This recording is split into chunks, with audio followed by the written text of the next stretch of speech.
ఖరీఫ్ సాగుకు సమయం దగ్గర పడుతోంది. చాలా మంది రైతులు లోతు దుక్కులు చేసుకుని వరి విత్తనాల సేకరణలో నిమగ్నమయ్యారు.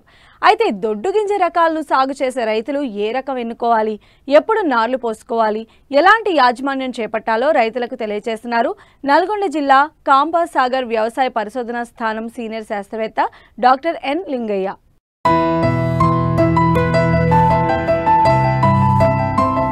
తెలంగాణలో ప్రతి ఏటా 1,00,000 నుంచి 1,20,000 ఎకరాల్లో వరి సాగవుతోంది. ఖరీఫ్లో దాదాపు 60 నుంచి 65 లక్షల ఎకరాల్లో సాగవుతూ ఉంటుంది. అయితే చాలా వరకు రైతులు దీర్ఘకాలిక రకాలను సాగు చేస్తుంటారు. ఈ రకాల పంటకాలం 150 రోజులు ఉంటుంది. వాతావరణ మార్పుల కారణంగా ప్రతి ఏటా పంట చేతికొచ్చే సమయంలో అధిక వర్షాలతో తీవ్ర నష్టాలు వాటిల్లుతోంది. ఈ నేపథ్యంలో మధ్య స్వల్పకాలిక రకాలను సాగు చేయాలని ఇటు ప్రభుత్వం అటు శాస్త్రవేత్తలు సూచిస్తున్నారు. కొన్ని చోట్ల రైతులు దొడ్డుగింజ రకాలను సాగు చేసేందుకు మొగ్గు చూపుతున్నారు. కానీ ఏ రకాలు వేసుకోవాలో తెలియక సతమతమవుతుంటారు. అలాంటి వారి కోసం ఖరీఫ్కు అనువైన దొడ్డుగింజ రకాలు, వాటి గుణగణాలేంటో తెలియజేస్తున్నారు నల్గొండ జిల్లా కంపాసాగర్ వ్యవసాయ పరిశోధనా స్థానం సీనియర్ శాస్త్రవేత్త డాక్టర్ ఎన్ లింగయ్య. ఇక్కడ ఇంకొక రకం ఉందండి, JGL 24423 అనే రకము. ఇది దొడ్డుగింజ రకము. ఈ రకము జగిత్యాల వరి 1 అనే పేరుతో ప్రాంతీయ వ్యవసాయ పరిశోధన స్థానం జగిత్యాల నుంచి విడుదల కావడం జరిగింది. ఇది మనకి వర్షాకాలానికి, యాసంగి సీజన్కి చాలా అనువైన దొడ్డుగింజ రకము. ఈ తెలంగాణ రాష్ట్రంలో బాగా ప్రాచుర్యంలోకి వచ్చిన దొడ్డుగింజ రకం ఇది. ఈ రకం యొక్క ముఖ్య లక్షణాలు మనం చూసుకున్నట్లయితే వర్షాకాలంలో ఇది మనకి 120 నుంచి 125 రోజులకు పంట కాలం ఉంటుంది. అలాగే యాసంగి సీజన్లో చూసుకున్నట్లయితే మనకి 130 నుంచి 135 రోజులు ఉంటుంది. దీంట్లో ఇంకా మరి ముఖ్యమైన లక్షణం ఏంటంటే గింజ రాలే గుణము చాలా తక్కువ ఉంటుంది. మిగతా దొడ్డు గింజ రకాల్లో కొంచెం గింజ రాలే గుణం కొద్దిగా ఎక్కువగా ఉన్నప్పటికీ ఈ రకంలో అలాంటి గుణం లేదు. కాబట్టి ఇలాంటి పంట కోస్తున్నప్పుడు అంటే హార్వెస్టర్లతో మనం పంట కోస్తున్నప్పుడు రైతుకు అధిక దిగుబడిని తీసుకునే ఆస్కారం ఉంటుంది. దాంతోపాటుగా మనకు ప్రకృతి వైపరీత్యాలు సంభవించినప్పుడు కూడా పంట పడిపోకుండా, గింజ రాలకుండా అలాగే చేను మీదనే ఉంటుంది. కాబట్టి ఈ రకము మంచి రకము. ఇది మనకు 2 సీజన్లో కూడా తెలంగాణ రాష్ట్రంలో బాగా ప్రాచుర్యంలోకి వచ్చింది. ఈ రకం ఇంకొకటి ఏంటంటే మనకి గింజ 1000 గింజల బరువు కూడా చాలా ఎక్కువ ఉంటుంది. దిగుబడి సుమారుగా చూసుకున్నట్లయితే మనకు 32 నుంచి 36 క్వింటాల ఎకరానికి వచ్చే ఆస్కారం ఉంటుంది మనకి. ఇది కొంతవరకు ఆకు మీద వచ్చే అగ్గి తెగులను తట్టుకుంటుంది. కానీ మెడవిరుపు తెగులుకి కొంచెంగా తట్టుకోలేదు. కాకపోతే మనం మెడవిరుపు తెగుల్ని సస్యరక్షణ చేపట్టినట్లయితే రైతు అధిక దిగుబడిని పొందడమే కాకుండా ఇలాంటి ప్రకృతి విపరీత్యాలలో కూడా మనం చాలా వరకు గింజలు రాలిపోకుండా ఉండి అధిక దిగుబడిని సాధించడానికి ఆస్కారం ఉన్న ఏకైక రకం ఇది. అలాగే ఇక్కడ చూసుకున్నట్లయితే మనకి KNM 118 అనే ఒక రకం ఉందండి. ఇది మనకి కూనారం సన్నాలు అనే పేరుతో మనకి వ్యవసాయ పరిశోధన కూనారం నుంచి విడుదల కావడం జరిగింది. ఈ రకము ఆల్రెడీ మనకి తెలంగాణ రాష్ట్రంలో వర్షాకాలానికి, యాసంగి సీజన్లకి బాగా ప్రాచుర్యం ఉన్న రకమే ఇది. ఇది దొడ్డుగింజ రకము. వర్షాకాలంలో మనం చూసుకున్నట్లయితే 120 నుంచి 125 పంట కాలానికి చేతికి వస్తుంది. అలాగే యాసంగిలో చూసుకున్నట్లయితే ఒక 5 నుంచి 10 రోజుల వరకు పెరిగే ఆస్కారం ఉంది. ఈ రకము ఉల్లికోడిని తట్టుకోవడం కాకుండా కొంతవరకు అగ్గి తెగుల్ని, అలాగే కొంతవరకు దోమపొట్టును కూడా తట్టుకొని అధిక దిగుబడిని ఇచ్చే రకము. అంటే సుమారుగా మనకి 28 నుంచి 30 క్వింటాలు ఎకరానికి ఇస్తుంది. ఇది ఆల్రెడీ మనకి తెలంగాణ రాష్ట్ర రైతాంగంలో బాగా ప్రాచుర్యం ఉన్న రకము. ఈ రకం కూడా స్వల్పకాలిక రకం. కాబట్టి ఇలాంటి ప్రకృతి వైపరీత్యాల నుంచి తప్పించుకోవాలనుకుంటే మనం ఇలాంటి స్వల్పకాలిక రకాలను వేసుకున్నట్లయితే అలాంటి బారిన పడకుండా మనం అధిక దిగుబడిని తీసుకునేదానికి ఆస్కారం ఉంటుంది మనకి. ఈ చౌడును తట్టుకునే రకాలు మన ప్రొఫెసర్ జయశంకర్ తెలంగాణ రాష్ట్ర వ్యవసాయ విద్యాలయం నుండి 2 రకాలు విడుదల కావడం జరిగింది. ఒకటి KPS 2874 అనే రకము, KPS కంపాసాగర్ వరి 1 అనే పేరుతో విడుదల కావడం జరిగిందండి. ఈ రకము దోమను తట్టుకోవడం కాకుండా అన్ని ప్రాంతాల్లో ఉన్న చౌడు నేలలకి చాలా అనువైన రకము. దీంతో పాటుగా RNR 11718 అనే రకము. ఈ రకము కూడా చౌడు నేలని తట్టుకుంటూ మిగతా చీడపులను కూడా మధ్యస్థంగా తట్టుకునే సన్నగింజ రకము. ఈ 2 రకాలను కూడా మనము చౌడు ఎక్కడెక్కడ అవుతుందో ఆ చౌడు ఉన్న ప్రాంతంలో ఈ రకాలను వేసుకొని అధిక దిగుబడిని సాధించుకోవచ్చు.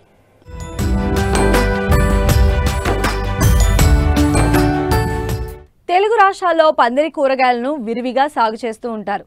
ఇటీవలి కాలంలో ఈ పంటలో ట్రెల్లిస్ విధానం రైతుల ఆదరణ పొందుతోంది. ఈ విధానంలో చీడపీడల సమస్య తక్కువే అయినప్పటికీ ప్రస్తుత వాతావరణంలో కాకర తోటలకు బూడిద తెగులు ఉధృతంగా సోకినట్లు శాస్త్రవేత్తలు గుర్తించారు. సకాలంలో సస్యరక్షణ చర్యలు చేపడితే ఈ తెగుళ్లను నివారించవచ్చంటున్నారు ప్రధాన శాస్త్రవేత్త డాక్టర్ జె హేమంత్ కుమార్.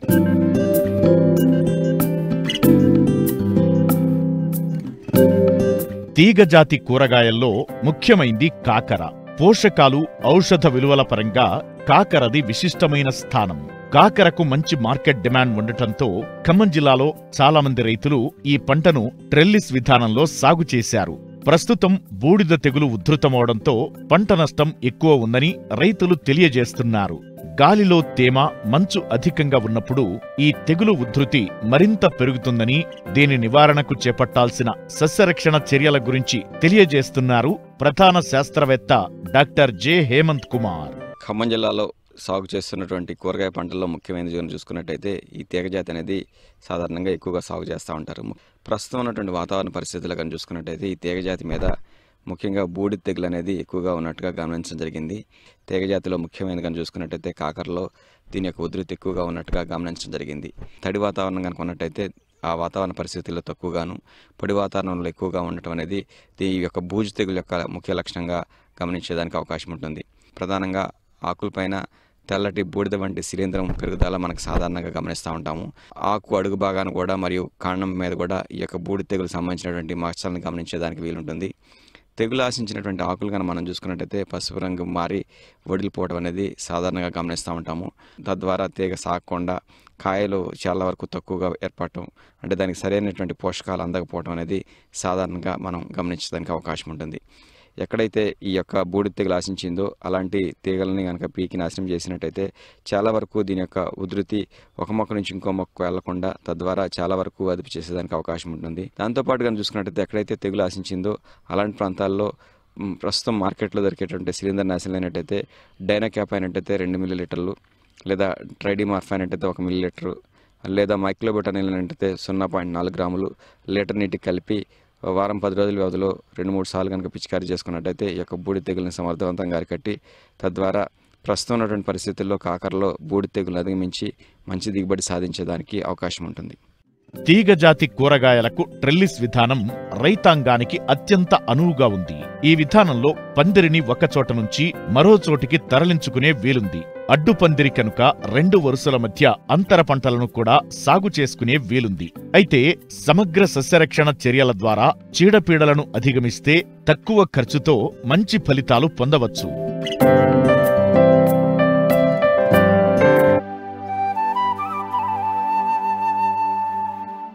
వ్యవసాయంలో పెరిగిపోయిన పెట్టుబడి ఖర్చులు, గిట్టుబాటు కాని ధరలు తదితర కారణాలతో సేద్యం భారంగా మారింది. దీంతో చాలా మంది రైతులు వ్యవసాయాన్ని వదిలి ప్రత్యామ్నాయదారులు వెతుక్కుంటున్నారు.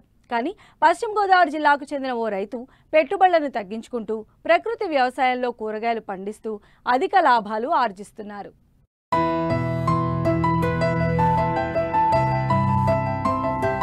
వ్యవసాయంలో ఎంత దిగుబడి సాధించాం అనేదానికంటే పెట్టిన పెట్టుబడికి ఎంత లాభం పొందాం అనేది రైతుకు ప్రామాణికంగా ఉండాలి.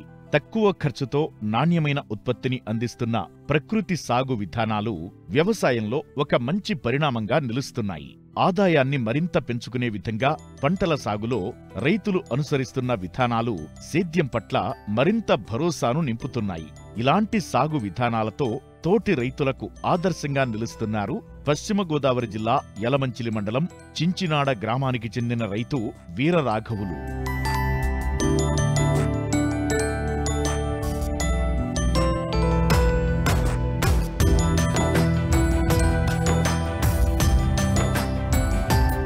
రైతు వీరరాఘవులు తనకున్న వ్యవసాయ భూమిలో ఏటా ఎకరం విస్తీర్ణంలో బెండను సాగు చేస్తుంటారు. అయితే ఈసారి పెరిగిన పెట్టుబడులను తగ్గించుకునేందుకు ప్రకృతి వ్యవసాయ విధానం పాటిస్తున్నారు.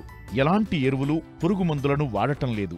పశువుల ఎరువుతో పాటు స్థానికంగా దొరికే ఆకులతో కషాయాలను తయారు చేసి పంటలకు పిచికారీ చేస్తూ నాణ్యమైన దిగుబడులను పొందుతున్నారు. వచ్చిన దిగుబడులను సొంతంగా వినియోగదారులకు అమ్ముతూ అధిక లాభాలను ఆర్జిస్తున్నారు. బెండ సాగు చేస్తున్నానండి. ఫస్ట్ కొండ దుక్కు 4 సార్లు దున్నేసండి. సేంద్రియ ఎరువు పెంట ఒక 4 తాటర్లో ఎకరానికి వేసి జిమ్మేసి మళ్ళీ ఇంకో ఎనమారు తోలి మళ్ళీ అట్లా గోతులు తీసండి. ఆ గోతులు తీసిన తర్వాత మళ్ళీ మొక్కలు 3 గింజలు లైన్లుగా తోడు కట్టుకుని లైన్గా వేసుకెళ్ళి అక్కడి నుంచి మళ్ళీ గాళ్ళు వేసుకుని ఆ గాడిలో నీళ్ళు పడేలాగా వారానికి 2 సార్లు నీళ్ళు పెడితే అండి మొక్క పుసలంగా వస్తుంది. ఈ సేంద్రియ పెంట ద్వారాగా ఎప్పుడు నిత్యం కష్టపడాలండి. ఒక ఎకరానికి బెండ ఇస్తనాలు 1 కేజీ పడుతుందండి. ఆ మొక్క 15 రోజులకి కొంచెం 4 ఆకులు వస్తాయండి. 2 ఆకులు అన్నది 4 ఆకులు వస్తాయి. మళ్ళీ ఇంకో వారం పోయేటప్పటికి 8 ఆకులు వస్తాయి. అక్కడి నుంచి 7 ఆకులు బెండ అంటారండి. 7 ఆకులు కానించి బెండపోత పిండి మీద వస్తూ ఉంటుందండి. దానికి అక్కడి నుంచి మనం నీళ్లు కూడా పెంచుకోవచ్చండి. నీళ్లు పెంచుకోవచ్చు. ఈ కక్కురి సహకరిస్తే మాత్రం పురుగు మందులు ఏం కొట్టక్కర్లేదు. నీళ్ళు పెట్టి విధానం అది మెరక ఉండొచ్చు, పొలం ఉండొచ్చు. ఒక రైతుని పెట్టి పొలం ఉంటుంది. ఆ పొలానికి మెరక పొలం ఉంటే గాళ్ళంబట వదిలికిని ఆ మొక్కకిని ఈ మొక్కకి ఎక్కిలా చూసుకోవాలి. అదే కొంచెం పల్లంగా ఉందనుకోండి వ్యవసాయం, మన డొక్కులు ఇచ్చుకుని రోజుకి ఎన్ని నీళ్ళు వేయాలి అన్ని నీళ్ళు రోజు ఒక 2 మనుషులను పోసుకుని మనం నీళ్లు పోసుకోవచ్చండి. ఆ డొక్కుతో పోసుకోవాలి. అంటే చిన్న మొక్కలు కదండి, కొంచెం డొక్కుతో పోసుకుంటే 1 లీటర్ నీళ్ళు, 1/2 లీటర్ నీళ్ళు, 1/2 లీటర్ నీళ్ళు అని ఉంటుంది. మొక్క ఎదిగి కొలదు. అక్కడి నుంచి కొంచెం ఎదిగిన తర్వాత మాత్రం మీ ఇష్టం, ఎన్ని నీళ్ళు తాగుతుంది అన్ని నీళ్ళు వారానికి ఒక మాట పెట్టుకోవచ్చు, వారానికి 2 సార్లు పెట్టుకోవచ్చు. ఈ ఎండలు ఎక్కువగా ఉన్నాయి కాబట్టి వారానికి 2 సార్లు పెట్టుకోవచ్చు అండి. సాగు చేసే విధానం దీనికి మందులు కాదు, సేంద్రియ ఎరువు అంటారు దీన్ని. ఒక పచ్చిమిరకాయ నీళ్ళు, ఉల్లిపాయ నీళ్ళు, ఎల్లుల్లిపాయ నీళ్ళు ఇవన్నీ ఒక డ్రబ్బలో వేసిన తర్వాత ఆ డ్రమ్ములో ఒక 3 రోజులు నానబెట్టండి. ఇవన్నీ కలాగలిపి ఇది 20 లీటర్లో కలిపి కొడితండి. ఎక్కడ పచ్చ పురుగు ఉన్నా పచ్చదోమ ఉన్నా ఏమీ దరికి రాదండి. రైతుకి మాత్రం ఆదాయం బాగా వస్తుందండి. ఆర్గానిక్ పంట అండి ఇది. నాది ఎకరం కూడా ఆర్గానిక్ పంట అండి.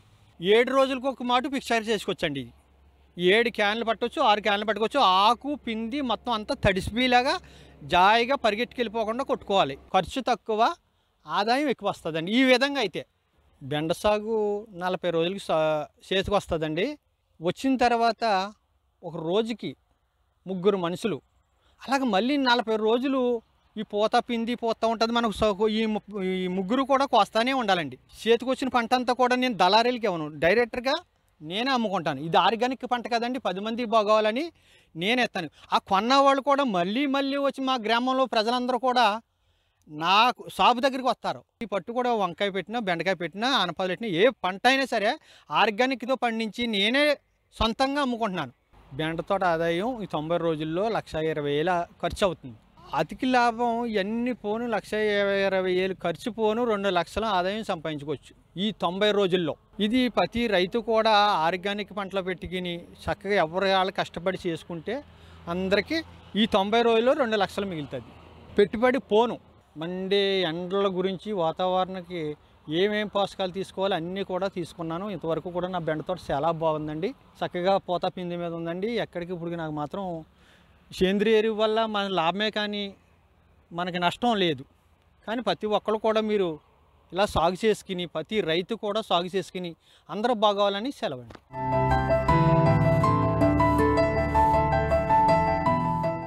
ఉభయ గోదావరి, కృష్ణా జిల్లాల్లో మంచినీటి చెరువుల్లో చేపల పెంపకం అధికంగా ఉంది. ముఖ్యంగా అధిక మార్కెట్ డిమాండ్ ఉన్న కార్ప్ జాతి అయిన కట్ల, రోహు, శీలావతి చేపలను వ్యాపార సరళిలో విస్తారంగా సాగు చేస్తున్నారు. అయితే వీటి పంట కాలం 8 నుంచి 12 నెలల సమయం పడుతుంది. అన్ని కాలాలు ఇందులో ఉండడంతో రైతులు ప్రతికూల పరిస్థితులను ఎదుర్కొంటున్నారు. అయితే ఎలాంటి యాజమాన్య పద్ధతులు పాటిస్తే అధిక దిగుబడిని సాధించవచ్చో తెలియజేస్తున్నారు ఉండి మత్స్య పరిశోధనా కేంద్రం ప్రధాన శాస్త్రవేత్త డాక్టర్ తంబిరెడ్డి నీరజ.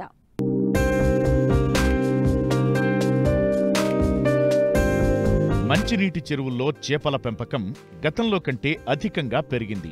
ఉభయ గోదావరి, కృష్ణా జిల్లాలలో కొల్లేరు మంచినీటి సరస్సును ఆనుకుని 1000 ఎకరాల్లో ఆక్వా పరిశ్రమ దినదినాభివృద్ధి చెందుతోంది.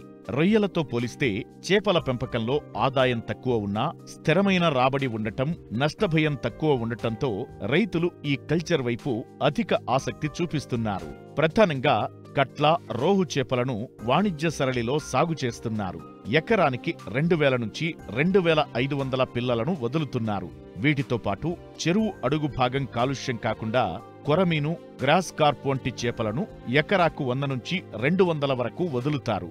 గతంలో 2 అంగుళాల సైజులో అంటే ఫింగర్లింగ్ దశలో చేపపిల్ల వదిలేవారు. ఈ పంట వచ్చేందుకు 12 నెలల సమయం పట్టేది. ప్రస్తుతం 0 పాయింట్లు అంటే 180 నుంచి 250 గ్రాముల సైజులో పిల్లలను వదులుతున్నారు. దీనివల్ల కల్చర్ పంటకాలం తగ్గి 2 ఏళ్లకు 3 నుంచి 4 పంటలు తీసే అవకాశం ఏర్పడింది. ఈ కల్చర్కు కూలీల అవసరం తక్కువగా ఉండటం వల్ల రైతుకు రిస్క్ తగ్గుతోంది. సరైన యాజమాన్యం చేపట్టిన రైతు ప్రతి పంటలోనూ 3 నుంచి 4 టన్నుల తెల్లచేప దిగుబడి సాధిస్తున్నారు. అయితే ఈ సాగు అన్ని కాలాల్లో సాగుతుండటంతో రైతులు ఎక్కువ సమస్యలు ఎదుర్కోవాల్సి వస్తోంది. వాతావరణంలోని తీవ్ర హెచ్చుతగ్గులు, తరచూ చెరువు నీటి ఉష్ణోగ్రతలు పడిపోవటం వల్ల చెరువుల్లో తరచూ ప్రాణవాయువు కొరత ఏర్పడుతోంది. చేపలు ఒత్తిడికి లోనవటం వల్ల వివిధ వ్యాధుల బారిన పడుతున్నాయి. ఈ నేపథ్యంలో ప్రత్యామ్నాయ చేప జాతుల పెంపకం చేపడుతున్నారు. అయితే చేపల చెరువుల్లో ఎలాంటి జాగ్రత్తలు చేపడితే మంచి దిగుబడిని తీసుకోవచ్చో తెలియజేస్తున్నారు ఉండి మత్స్య పరిశోధనా కేంద్రం ప్రధాన శాస్త్రవేత్త డాక్టర్ తంబిరెడ్డి నీరజ.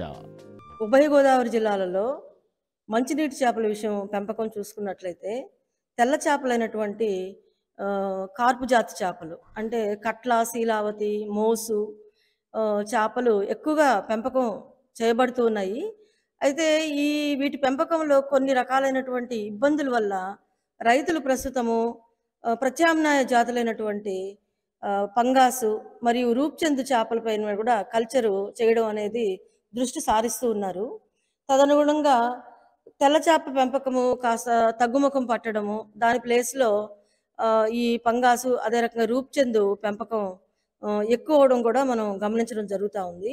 ముఖ్యంగా ఈ తెల్ల చేప పెంపకం విషయానికి వచ్చినట్లయితే దీని సాగు సమయం అనేది మనకు 8 నెలల కాలం నుంచి మనకు 1 సంవత్సరము పడుతున్న దానివల్ల ఈ సంవత్సర కాలంలో అన్ని సీజన్లు కవర్ అయ్యేటప్పటికీ ఈ వాతావరణంలో వచ్చేటువంటి అననుకూల పరిస్థితుల వల్ల అనేక రకాలైనటువంటి నష్టాలని రైతులు ఎదుర్కొంటూ ఉన్నారు. అంటే ముఖ్యంగా అధిక ఉష్ణోగ్రతలు, తర్వాత అకాల వర్షాలు, అదేవిధంగా మితిమీరినటువంటి వ్యాధులు. ఒకప్పుడు వ్యాధులు సీజన్ పరంగా వచ్చేటివి, ఇప్పుడు సీజన్కి సంబంధం లేకుండా అతీతంగా అన్ని సీజన్లలో కూడా వివిధ రకాలైనటువంటి వ్యాధులు సంభవించి రైతులు అపారంగా నష్టపోతూ ఉన్నారు. రైతులు ప్రస్తుతము ఎక్కువగా పంగాస్ చేపలు, తర్వాత రూప్చంద్ చేపలు పెంపకం అనేది కూడా చేపడతా ఉన్నారు. వీటిని ఎంచుకోవటానికి కారణం ఏంటంటే ఈ పంగాస్ కానీ రూప్చంద్ కానీ ఏంటంటే పెంపక కాలం చాలా తక్కువ. వీటితో తెల్ల చేపతో చూసుకున్నట్లయితే వీటి పెంపక కాలం తక్కువ అనేది ఒకటి. తర్వాత ఈ పంగాస్ చేప ఏంటంటే ఎయిర్ బ్రీదింగ్ ఫిష్ అండి. ఇది అంటే మనకు నీటిలో కరిగినటువంటి ఆక్సిజన్ తక్కువ ఉన్నప్పటికి కూడా ఇవి పైకి వచ్చి మనకు వాతావరణంలో ఉన్నటువంటి ఆక్సిజన్ తీసుకొని మళ్ళీ నీటిలోకి వెళ్ళిపోయి ఇలా జీవనం సాగిస్తాయి. కాబట్టి ఎప్పుడన్నా డిజాల్వ్డ్ ఆక్సిజన్ లెవెల్స్ నీటిలో తగ్గినప్పుడు తెల్ల చేపలాగా కాకుండా ఇవి బ్రతికేదానికి అవకాశం ఎక్కువ. కాబట్టి వీటిని ఈ రైతులు ముఖ్యంగా పశ్చిమ గోదావరి జిల్లా రైతులు ఎంపిక చేసుకోవడానికి ఇది ముఖ్యమైన కారణం అండి. మన తెల్ల చేపలో ఎక్కువగా ఇబ్బంది పడేటటువంటి అంశం ఏంటంటే చేప పేను. ఈ చేప పేను వల్ల ఏంటంటే రైతులు విపరీతంగా నష్టపోవడం జరుగుతూ ఉంది. పంగాస్ చేపల్లో ఈ చేప పేను అనేది చాలా తక్కువ.